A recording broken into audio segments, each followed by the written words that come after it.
একটা কফির দাম কত হইতে পারে, বা একটা কফি মেক করতে কত টাকা লাগে? এই কফিটার মূল্য 6000 টাকা বাংলাদেশে। কেন?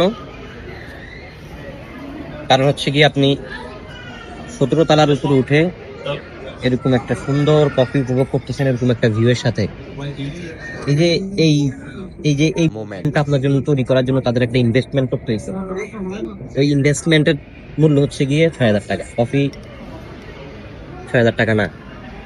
সো এখানে শুধু আমি একা না, আমার মতো এরকম আরো শখানেক লোক আছে যারা এই কফিটা 6000 টাকা দিয়ে খাচ্ছে। এর থেকেও আরো এক্সপেন্সিভ আছে, 10,000 টাকার দামের কফিও আছে। সো জীবনে টাকা কামাইতে হলে লাইফ এনজয় করতে হবে। লাইফ খুব ছোট, ছোট ছোট মুহূর্ত গুলো এনজয় করে ফেলতে হবে।